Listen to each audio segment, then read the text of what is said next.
back again with another installment of the Healthfix with Mo. Today's segment is called The Journey. So, throughout these podcasts, I'm going to have one guest a month who's going to come through to the studio and tell us about their personal experience with their health and fitness journey. Why they started the journey, how the journey is going, and what are the future plans on this journey. And today I've got a very special guest. She's always willing to take her body through the ringer. She's a sucker for punishment, I think. So um, I'm going to introduce her. I've seen, like, we always around in the same circles, or the same health and fitness circles. Whether she's doing a 10K run just for fun, or doing some stairs, knocking that out. You should see some of her videos, man. Very strong woman. Welcome, Mmule More. Hi. Hey. Hi, how are you? How's it? I'm great. Great. I don't know about strong, but we're trying. We're definitely trying. Yeah. We're trying, yeah. So tell us more about yourself, man. So that first of all, my specification when I asked you to come to the show was that I didn't want anybody who's in the health and fitness space. Yeah. Right? But somebody who's really, really passionate about, should I say, body goals, or the health and fitness. Yeah. Okay, so my name is Mmule More. I'm a mother, fundamentally, and then everything else follows. Yeah. I'm an entrepreneur. That's the bulk of it, and then I try and keep as healthy as possible. I don't always win. It's trial and error most of the time, but like I said, we try.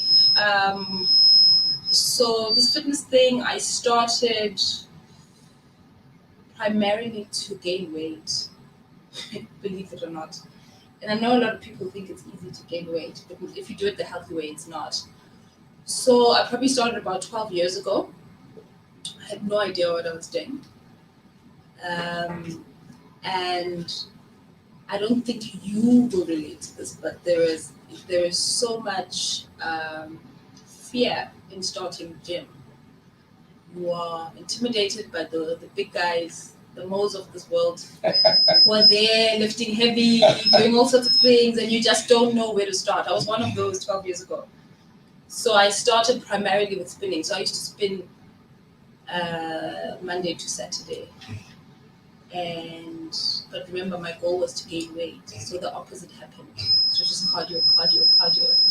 And 6 months into that, then I decided, no, actually, let me get myself a trainer, someone who knows what they're doing, who will tailor-make my journey from a fitness point of view and from an eating point of view. Because what I was doing is I was spinning every day, but I was carrying on eating chocolate and milkshake. Because I had the fortune of being thin most of my life, so I would get away with eating anything. So I wasn't quite getting to where I wanted to get, and I was looking at the ladies I had started with at the gym who had a lot more progress showing. So I then started researching and finding out for myself as well what it is I needed to do to get to where I wanted to get. I'm still in that process, by the way, because there's no destination. Of course. You always want to sort of do better, be stronger, be faster. Yeah. So tell me about that process of you deciding to get a personal trainer and actually finding one that suits you, that's compatible with you. Hey, that journey is something else. I was actually having a chat with my cousin about it the other day, who's now my trainer, but at the time I was living too far from him. I'm going to say something very controversial, but we all know it. As a lady, it's very difficult to find a trainer that you're comfortable with, because he's going to see you in minimal clothing, he's going to have to help you with muscle aches, he's going to see you in compromising positions, or what is deemed as compromising positions. And if he so much as looks at you funny during a squat, you're uncomfortable the whole time, and then you have to stop that process. So I had a trainer in the South at the time. So this guy obviously had ulterior motives. So the first one wasn't the best of experiences, you know. So imagine you are being shown how to do how to strengthen your core. You're lying on your back, and the person is trying to do something else. So it was quite a journey. But I'm not saying everyone is like that. There are people who are quite professional. It took me a while to find someone who also knew what he was doing and had studied it, and had just gone through the process and was a strong guy. He knew what the muscles were, how long they needed to heal, what the problem was, if I was injured, and that kind of stuff. So it did take a while, and the gender dynamics do come into play there. Yeah. So this journey from skinny to muscle gain. Hey. let's talk about, because I know it can be really, really difficult, and especially for the client, yes. Because first of all, gaining muscle, and most people don't know it, it's much more difficult to gain muscle when you're a skinnier person than it is when you are a big boned person. So take us through why did you want the muscle gain? Was it for aesthetics? Was it for health purposes? It was for aesthetics. It's always, I think a lot of us start the process for aesthetics. Yeah. And maybe it's too self-consumed or vain to sort of admit it in the beginning, but that is why we start. We want to look a particular way. And I was also one of those people who wanted to donate blood, and they said, no, you're under 50 kilograms. I was like, no, this is not how I want to do it. So I know, and back then, when I started anyway, the people were like, why are you going to gym? You're thin already. So I couldn't find a lot of people who could identify with what it is I was trying to do. So I had to Google a lot and figure things out. And as I said, I started with a lot of cardio and hoped that would get me there, and it didn't. But it's been a journey. So what I always tell my friends who are sort of starting is find out for yourself what you want to do and research it. So internalize the things that are valid for you and appropriate for you. And once you start consulting with someone, you have a base. You know what to ask for. You know exactly what it is you need to do. And you've also sort of asked yourself if you have what it takes to have 6 meals a day. It's not that easy. Yeah, definitely. No, it's not. It's not. So what, have you been on diet programs over the past 12 years? From one to the other. Some of them I make myself, some of them I found on YouTube, some of them are from trainers, some work, some don't, some are harder than others. But I think if you are starting a health and fitness journey, whether it's to gain muscle, to lose weight, whatever the issue, or just you have a certain goal, whether it's performance-based or just aesthetic-based, body goals, as they say, you have to look at the diet element. So if you leave the diet element out of it, then it'll take you longer, or you may not even get there at all. So you have to sort of understand how muscles work, how to feed them, when to rest them, how much to work them, how injuries work. So you have to school yourself on all of those things to achieve some result at least. Let's talk more about the diet. Do you have like a process that you go through before you decide on going on a specific diet? Because personally, I'm going to tell you the truth, and I think I might have said this to you in one of our sessions, that I'm not a big fan of diets. Because I don't think one, that they're sustainable. And two, some of them aren't really that affordable to. So is there a process, like a thought process that you go through? Look, so let me say, it started off with 6 weeks of not eating sugar, those basic things. But it has now become a way of life. It is how I now live. I prefer to eat that way. So what I would then do before is because it was aesthetic, I would find some American gym enthusiast, or before we had influencers, I don't know what they Hollywood bodies. And say, this is what I want. And only when I found a trainer that knew what he was talking about, he was then able to say, you're not going to look like this because you're not built this way, and this is a completely different body frame, blah, blah, blah. But I can get you to your version of whatever this is. And that then had to do with how I eat, how I gym, the rest times, and so forth. So diets aren't sustainable, you're right, because you get tired, you get tempted, you get bored, you don't see results, they're expensive, blah blah. So what I prefer to say is you've just really got to be mindful of what you eat and what you consume if you're going for a specific goal. Yeah. Okay. So the training that you do right now, presently, compared to, so you stopped the cardio, you stopped it completely? No, I haven't stopped cardio. But it is more strength-based training. Now strength-based training because of what it is I'm trying to achieve. Okay. Yeah. So I go through those moments of bulking and shedding and so I feel like I've achieved and I'm further along. I know a little bit more. Yeah. So I do a lot more strength training, although I may have shot myself in the foot a few weeks ago. Yeah.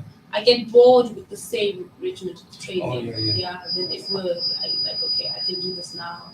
I'm stronger now. What else? So a few weeks ago, I was like, okay, let's try CrossFit. Yeah.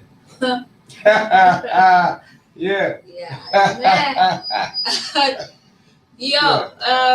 And that's been tough. Yeah. And that's what I enjoy, the challenge. Yeah. So I can see that I'm getting fitter. Yeah. Because the idea is not just to look a certain way. I need if someone says let's run 10Ks, I need to be able to do it in a certain amount of time, and I need to be flexible. I need to be strong. So I want to cover all the basics of fitness, so that it's not just one as opposed to the other.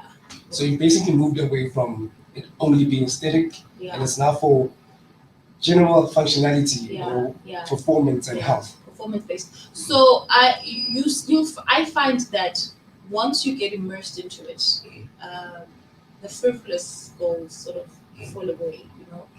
When we all start, we all want a six-pack. Yeah. It takes a lot to get a six-pack. It is achievable, but once you have it, then you're like, what else? Then you want to make it performance-based. I want to run 10Ks in this much time. I want to cycle this distance in this much time. I want to do 100 burpees in less than 10 minutes, whatever. So it becomes a lot more performance-based once you really understand the intricacies of what goes into it. Yeah. Okay. So that being said, what are you enjoying right now? What are the best? I know this is a difficult question because I don't think best parts of training because that shit hurts. So, but besides, are you enjoying the CrossFit? I'm enjoying the CrossFit. It's strength and it's fitness. Yeah.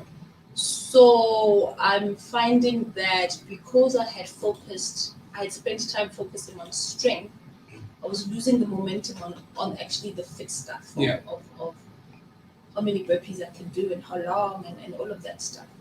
So I'm finding that it's stretching me, and because it's so vigorous, I'm doing it in less time. So the workout will be 30 to 40 minutes, but I'll be absolutely spent. Whereas I could easily cruise through weights for an hour or an hour and a half. Okay. So the idea for me is to keep pushing. Once I'm doing something comfortably, then it's time to try something else. Yeah. And how does it affect you, like your personal life, your day-to-day functionality? You're a mother. You work a specific amount of time. Is it? Do you think it would be? It's different now than how it would be if you were to train? No. I think it has become such an integral part of my life. Everyone in my life knows that I train and it's a priority of my life. So if I've got to meet my friends, if I've got gym, I go to gym first and I do it. And I think people say they don't have time or because they've got all of these other things. It's literally 30 to 45 minutes of your life. An hour. Yeah, an hour that you're probably sitting on your phone or watching TV. So it's become a part of me. So if I don't train for 2 to 3 days, I can feel it. I can feel my mood change. I can feel myself getting lethargic and heavier. So I actually can't remember what I was doing with this little hour before this. It's not like I would have expected doing something more productive. This is an investment in myself and in my health. So it's important, and I prioritize it. Has your lifestyle, your health and fitness lifestyle influenced your social lifestyle? A lot. I've met people like you. Yeah. So a lot. Yeah. For instance, there are things I refuse to eat Mm. because I feel like I work too hard. Yeah, of course. You know. Yeah. My friends know I'll be the one who orders green juice at a champagne bar. Yeah. So I think I used to dabble a little bit of alcohol before. Then I found that it really messes up my fitness routine. So I stopped. I literally stopped drinking alcohol completely. So that on its own is a huge social change and adjustment to make. So I mean, I've kept the friends. My friends actually don't work hard. Well, I've got a few that I've met through fitness, but my original friends don't work hard. Okay. But I've kept them. They just know that I do things just slightly a little bit differently. Yeah. On holiday, I'm still the girl who gets up at 6 and Yeah, of course. finds the gym. On the 25th of December. Exactly. So I'm still that girl. I just find a way of making it work. And I think if you see the results, not only aesthetically, but in how you feel, also your mental health, it does contribute to that. So once you see the results, you prioritize it. I think it's only the people who have not witnessed the results because they haven't been consistent enough that I mean, it does take consistency. You can't not be consistent and say it doesn't work, or you're not losing the weight, or you're not gaining the weight. So I feel that I just find a way of fitting it into my life, and I make it work. Okay.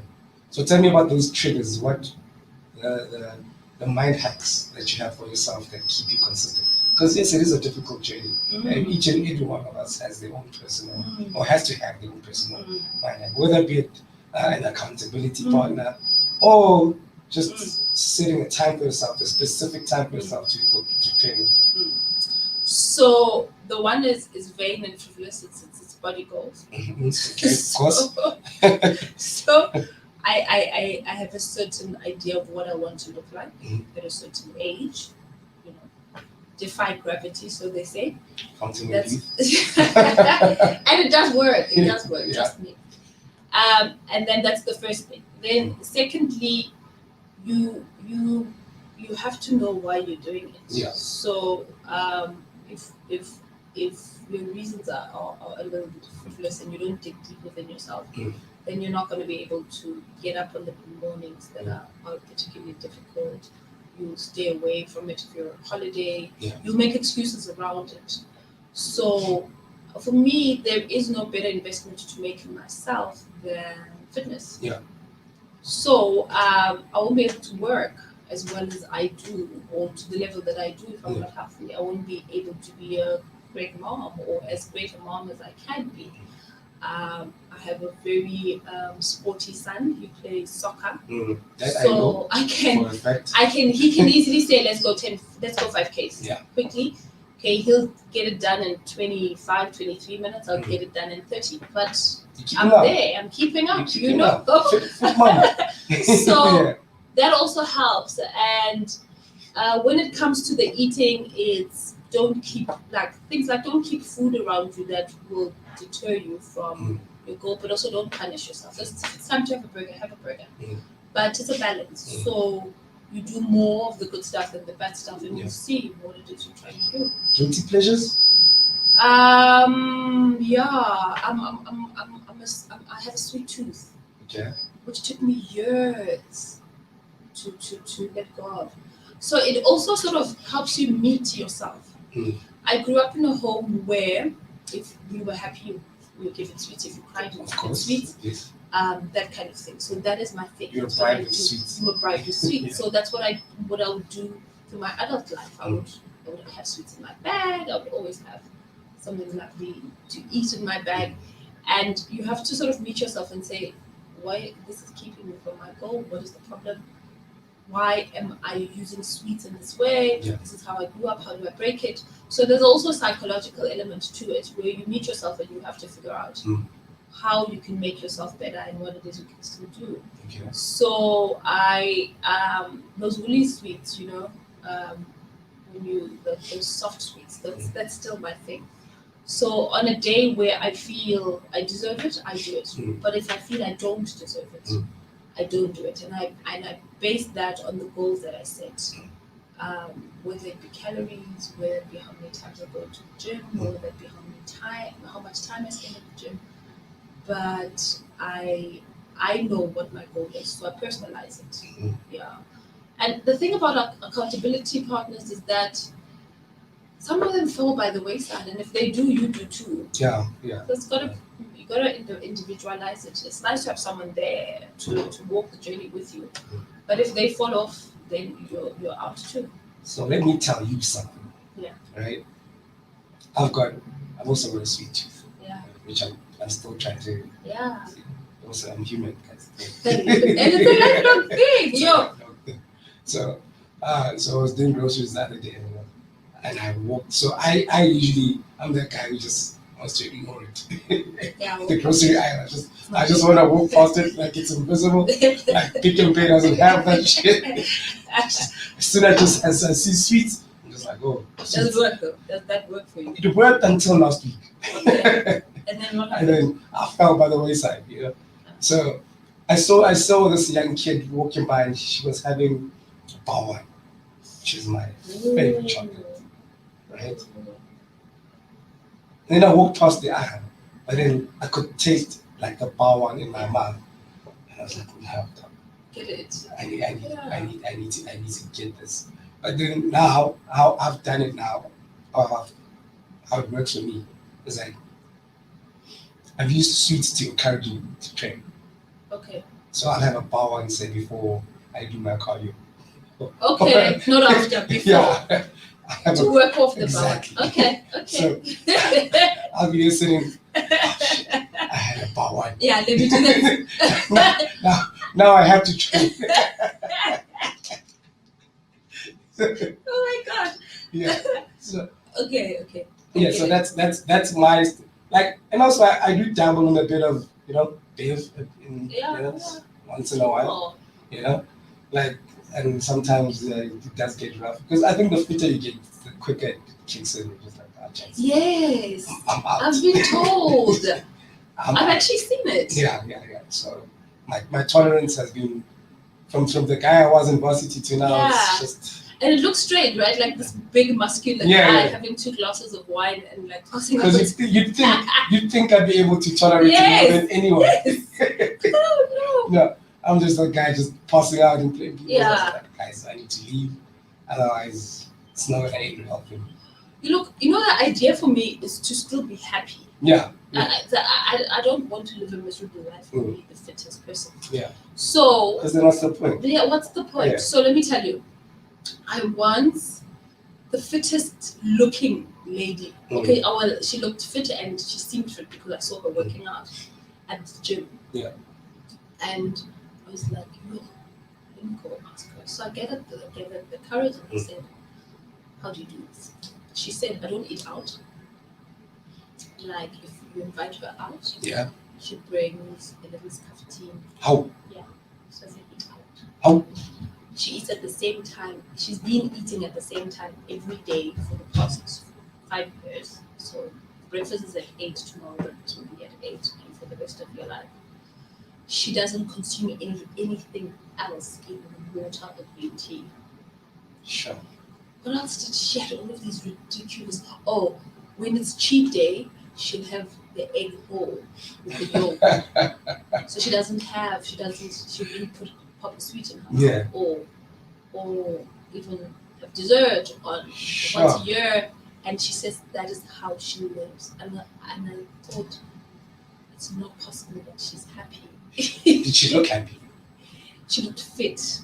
Okay. I can't vouch for anything else. She looked really, really good. Sure. The muscles were popping in all the right places. So aesthetics were. But I said to myself, it looks lovely, but I don't want to be unhappy. I don't want to live a life where I am so conscious of every single thing, and if I pop a sweet in my mouth, I feel that I must punish myself.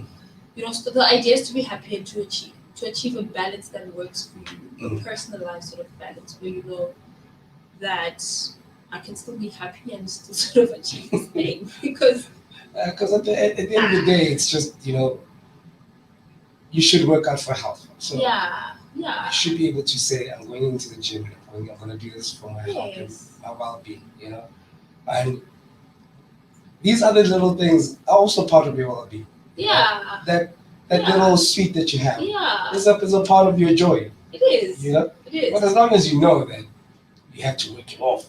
You have to work it off. Yes, you have to work it off, and if you don't, there's other ways of sort of making it up. Mm. Um, Also, if you have, I mean, look at yourself and the health that you're in. If you have one bar one, it's not going to show next week. Yeah. Like, there's nothing drastic that is going to happen over the next couple of days. So if you have a bar one on that day and you don't work out on that day, nothing will happen. It's just your mental way of saying, I've got to go in. But realistically, nothing is going to happen. So there's also what I believe is once you've gotten to a certain level, you can get away with a lot more. Of course, yeah. Yeah.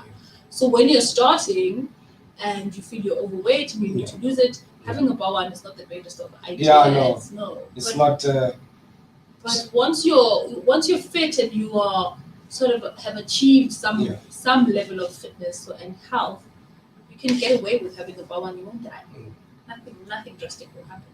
Do you have any health and fitness role models? Hey, it's rough. Let me tell you why. We're living in the times of social media and huge gimmicks. So you'll find people that seem to be doing the right thing, and then you find that they had surgery, and it's a huge thing. Yeah. It's a huge thing amongst females, and you're like, how? What? Yeah. We were there doing planks together. What happened? Yeah. Or you'll find that all of these gimmicks. There's waist trainers. There's a company that seems to be selling miracles to all of us, or where they take fit people and they say this is what they've done. So it's very, very hard. What I do know is that I want to be trained by someone who can do the stuff he is requiring of me. Yeah. So the person that's training me at the time should be someone I look up to fitness-wise. Okay. So don't tell me to do a push-up if you don't look like you've done one, or you can't do it yourself. So those kind of things. Okay. But it's very hard these days because I think health and fitness has also become a huge money-making industry. People are making money out of it, and for people to make money, they'll tell you what they think. They'll sell anything. Will take the money out of your pocket. So I try not to find people that are not in my immediate circle that I cannot see on a Saturday afternoon at a bride to see how is this person navigating this thing. Because then you'll find people on social media and you'll idolize them, and then your heart is broken when you find that they actually are not putting in the work like you are, or they're not putting in the work like they say they are. So I try and make it such that the people that are training me or leading me to a specific goal are the ones that I'm looking up to for that specific reason and purpose.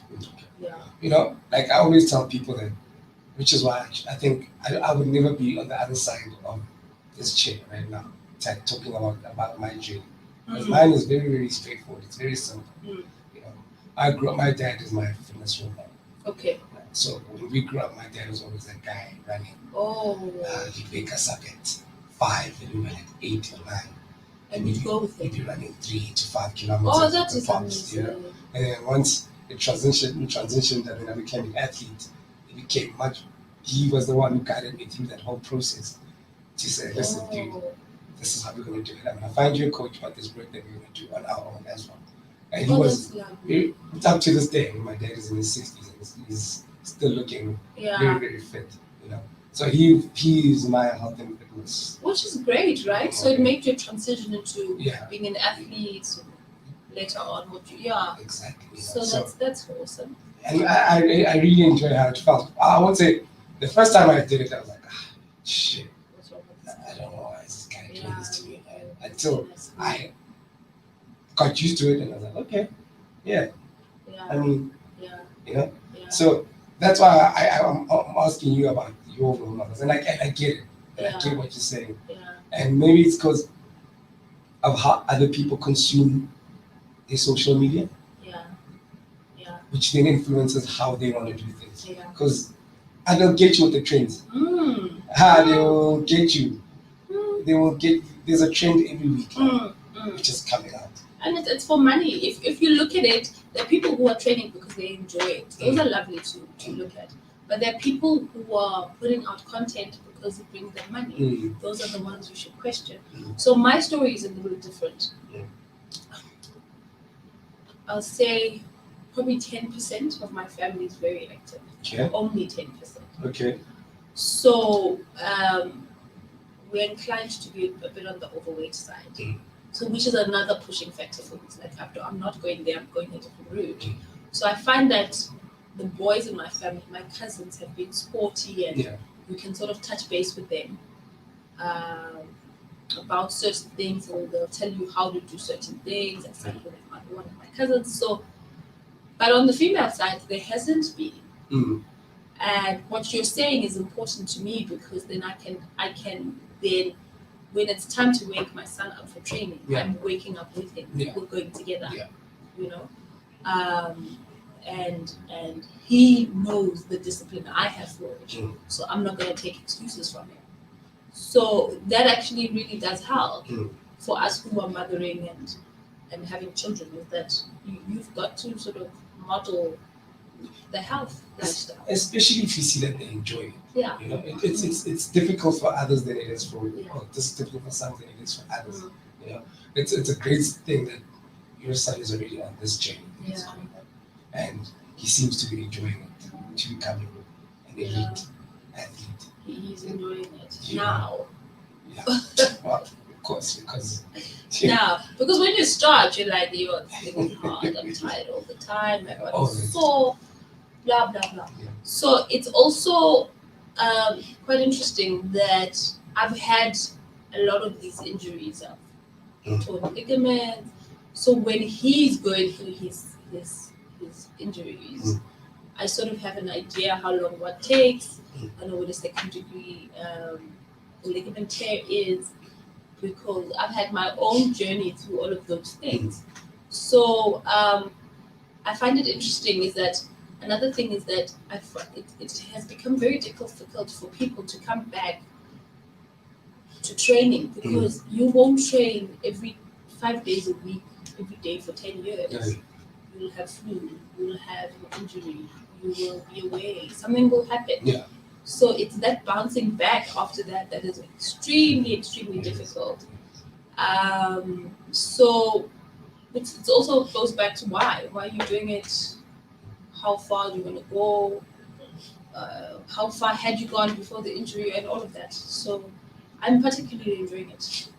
Let's talk about rest. I know we're talking about training, diet. Yeah. Let's talk about, do you get time to rest and let your body recover? How what's your process when it comes to that? I do, because I wouldn't before, because I didn't understand that was a part of it.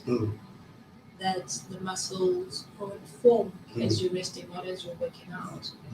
But then, like I said, I went into the research and I found out that is an important part of it. So before we started cross training, we were sort of isolating muscles, right? Yeah. So you do legs twice a week. Yeah. Shoulders, then you do biceps, that kind of thing. Like splits. Yeah. So when that muscle is resting, that's a very important time. And there has to be a day or two that you're not actually working out. Your whole body is actually in a restful state, and then your muscles will go and you go back. That's very, very, very important. It's also important to rest when, I'm going to go back to the injuries, because it has been such a niggling part of my fitness journey, is that do not train through your injuries. If you're hurt, you're hurt, and then if you try and force it, you're just going to become worse, and it's something that will recur, and you'll be this old man on a wheelchair, and we don't know why. So rest is important, and I find that it is that time that you're able to also sort of reflect on your journey. What have you done this week? How have you done? What do you need to work better next week? Have you burned the calories you want? Is the tempo okay? Are you strong enough to take the kilograms up? Anything. So I don't find rest and just sort of sit and do nothing. You also reflect and plan. So planning is also important there, because I find that if you go to the gym and you get there and you don't know what you're going to do, the likelihood of it is that it's not going to be effective. You sort of should go in knowing what today is about. Yeah, of course. Yeah. And so you mentioned earlier that you were intimidated. No. Your first few times when you went into the gym, because it does get intimidating. Yeah. Did your ego have a role to play in that? It always does. It always does. So what I did is that I went straight into the spinning class. Yeah. Because there's a lot of you can sort of be in the background and no one will know. So I was spinning every day, but I wasn't doing anything for my upper body. Yeah. I wasn't stretching. I just get there, spin, go home for 6 days a week. So, but every time you sort of walk past the weights, and then it's those big guys there, and you're like, yo, I can never lift that. And no one is lifting the 2 kilograms that I can't lift. So what am I going to do when I get there? So that is, a trainer also helps through that, So if you have a trainer, they'll say, okay, let's see how strong you are, and then you sort of build your strength through that. But if you're alone, it's hard. It's very, very hard because also fit people are show-offs. They make a noise there. You're like, yo, what am I going to do? I'm laughing because I don't know if that's directed. I don't know. No. Nothing personal, unless the shoe fits off you, obviously. But it's really, really hard to just go into the gym and know what to do. Firstly, you have no idea what to do. Form is important, so you find yourself doing all of these things that you think they're doing, but you're not engaging the right muscles, which you're risking injury. But just the idea of being there with all of these strong, fit people who have their shirts off and their six packs out, and you're just like, how did they allow that in gyms now? They did then. They did then, and you just get there and you're like, oh my goodness, where do I start? But it's important to actually just leave those people alone. Yeah, it is. Because they are on their own journeys, and But I still have this thing: if you get next to me on the treadmill, we're racing. I don't care who you are, where you come from, and I'm also just not getting off the treadmill for you. It's just my thing. Yeah, and it works. I asked you that for a reason, because I feel like everybody who's interested in their health and fitness, or who's on this journey, has one way where they have one exercise where it's like, hey man, this is my shit. Bring it. For me, it's squats and bench press. I feel like I could take. Okay, not everybody on, but most people on.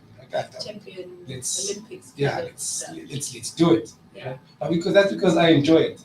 And you should do those CrossFit programs. I do. Like the competition things. Oh, those. I haven't. I was about to go into one before lockdown, and then that's how the story ends. You should do that. I think you do well. That's the kind of stuff that they do. I really enjoy that. But that's like where my ego started. What's your worst? My worst exercise. I don't like deadlifts. Why? I don't like deadlifts. I do them as a necessity. Do they bore you, or you find them particularly difficult? It's a bit of both. I think they bore me because I find them particularly difficult. Yeah. And also, hey man, deadlifts hurt, man. Deadlifts really hurt. Yeah. Well, I suppose if you're doing the kind of weights that you're doing, it's so they that exercise that I'll try to avoid, but I really can't. But you have to. Because also I know that with my program, I'll have to do it twice a week. I'll do it when I'm doing legs, and I'll do it when I'm doing back. But legs is a good day because that's your strong point. It is. Squats and yeah. It is. But I also find it necessary to do it when I'm doing back. Oh, One for exercise, compound movements, really, really great exercise. wow. But it hurts. That's good. Really, really does hurt. That and burpees. Yeah. That's mine. You can't get used to that Yeah. stuff. You just can't. It doesn't matter what you do. Yeah. So during lockdown, my cousins and I were doing 100 burpees per workout every day from Monday to Saturday. So in the beginning, it was hectic, not breathing, and then you get used to it. But still, it's just so hard. I don't know who invented burpees and what they're for, but yo. But I guess that's like the natural progression, right? Because Yeah. the fitter you get, so if you stop by doing 10, and you're doing 10 for the first 2 weeks, and then you're not Yeah. tired, you're not out of breath the Yeah. second week, Yeah. you'll naturally progress to doing 15 and then to 20, which then means it'll always hurt because, you know, I don't know. Burpees are, I don't know. my clients hate burpees. Burpees are terrible. I've only got one who really does enjoy it. He's like, Really? yeah, let's do burpees. How? Like, no, this He is must be really fit my there. session. We're not you listen to me. But now, burpees are, no, he must be really fit. He is. I'm really proud of it. You know, Yeah. you know, I'm really proud of it. You know, when you see your clients, just like, oh, shit. I've done a lot of burpees in my life, a heck of a lot. Yeah. But when someone says let's do burpees, I still side-eye them. Why Yeah. is this necessary? Yeah. I also enjoy a good leg session. Of course. That's my thing. Exactly. Yeah, so your squats, legs, I'm good. So I struggle a lot with the upper body. I'm getting better now. Because I also cycle, so I find that the legs are stronger. So what is easy to do though is once you like something and you're good at it and you do that only. And Yeah, then, I mean, that's the point. and then you look lopsided. Funny, top heavy or the other way around. Yeah. That's why those guys in the gym that have all of these muscles from shoulder to waist and then no legs, Yeah. because it's stuff like that. Yeah. Well, I think legs for me is the only part of my body that I train for aesthetics. Yeah. And it's yeah. And it's a big muscle. It's a really big muscle. So if you can accomplish that, it's like it's easy to see when your legs are defined and your back, for instance. Yeah. I get it. Yeah. And it's weird because I'm not a short person. I do it for me. Yeah. Like I'd walk in like the change room after a session and I'm like, hell yeah. Looking good. Yeah. You kill that shit. Yeah. So what's so we discussed your past. Yeah. We discussed your present, what you're going through right now. Yeah.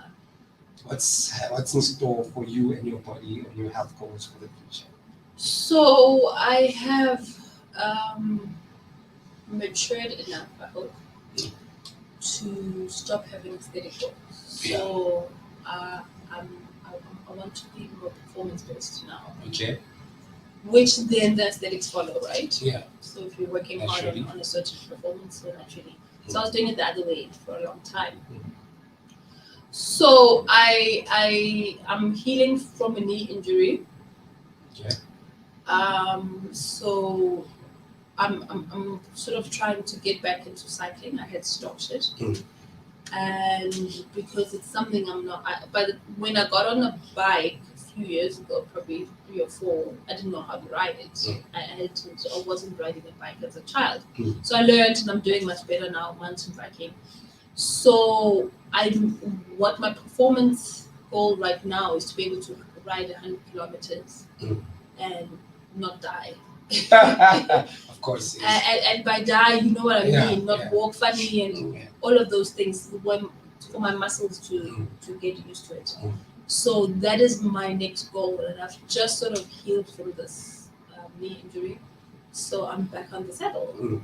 Yeah, so I enjoy sort of pushing myself to do things that I'm not doing on the daily. So I cycle once or twice a week.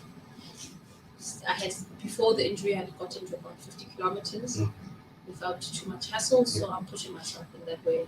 Yeah. That's intense. Yeah. That really is intense. And it's so. I know. It's really those guys are really strong. I know. Yeah. So are you still with your trainer? I'm still with my trainer. Luckily he used to play rugby. Yeah.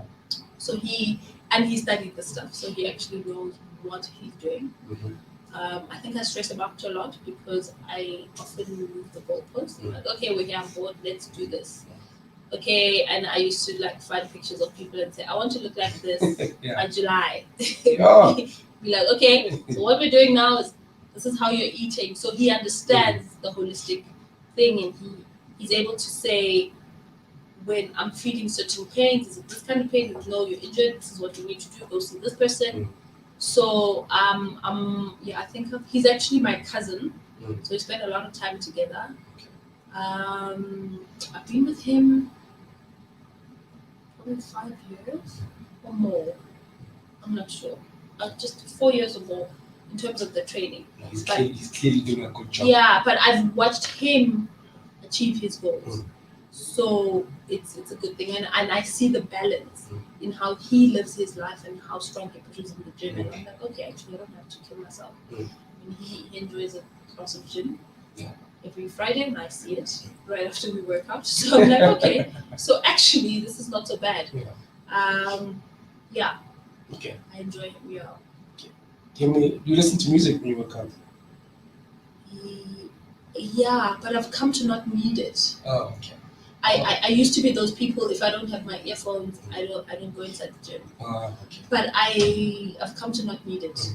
I'm not. Then I think about other things. Is it? Yeah. Were you gonna ask me for a song? No, I was gonna ask you about your top 5. So, but you and I are the same in that regard because I used to be that person as well, but I'm not anymore. Yeah. Because I can go into the gym and just train to whatever they're playing, Yeah. or just ignore it. Yeah. You know? Yeah. Because I mean, the main goal is to get in there, hit the session, and leave. It's not to jam. Yeah. You know? So I'm trying not to be dependent on too many things. There are people who will not train if they don't have the music or they don't have their earphones. They will not train if it's not at a certain volume. They will not train. So it's all of these things that are external to why you're actually there that you just like, if I don't have this, I'm not training. Just train, man. That's why you're there. But did you have like I did, and it would a be playlist? Yeah, and it would be hip hop. Yeah. It's always been hip hop. I don't know. It really gets you. Really gets you. It gets me going and gets me in the groove and actually, so I used to say I'm going to do treadmill for 3 songs or that kind of thing, but I don't need it now. Because it's a good way to time yourself as well, like your rest breaks between sets and stuff like that. Oh, okay. It's not a bad thing to have music, but I've come to not need it. I can play without it. Yeah, man. So we've come to the end of our. Oh, that was quick. Sure. That was lovely though. It was really. Thank you for coming through, man. Thank you for taking us through your journey. Thank you. All the best for your future goals, man. It sounds really exciting, and I'm sure I'll be with you in some of those grueling sessions because you also know I'm a sucker. Yeah. No, definitely see you. I'll definitely see you. For my own punishment. Yeah. Punish ourselves. Yeah, let's do it. And have a nice chocolate after. Go on. Thank you so much for inviting me. This was fun. It was a pleasure. So Hope to see you again soon. Definitely. We will keep. Where do you want people to follow you on the gram? I don't know. It's Mmule.More if they'd like to. Okay. Yeah. I don't post fitness stuff though because I don't think that. I don't know. I just don't post fitness stuff. I think you'll be able to pick it up from my stories and such, but I don't post a lot of fitness stuff. But you'll be able to see that it's a certain way of living. Okay. That's it for the show, everybody. If you are listening to this, you are on the Your Media website. If you want to follow us on Instagram, it's your _media_SA. I hope I got that right. And this is the Healthfix with Mo, and we will see you again for another session next week. Peace out.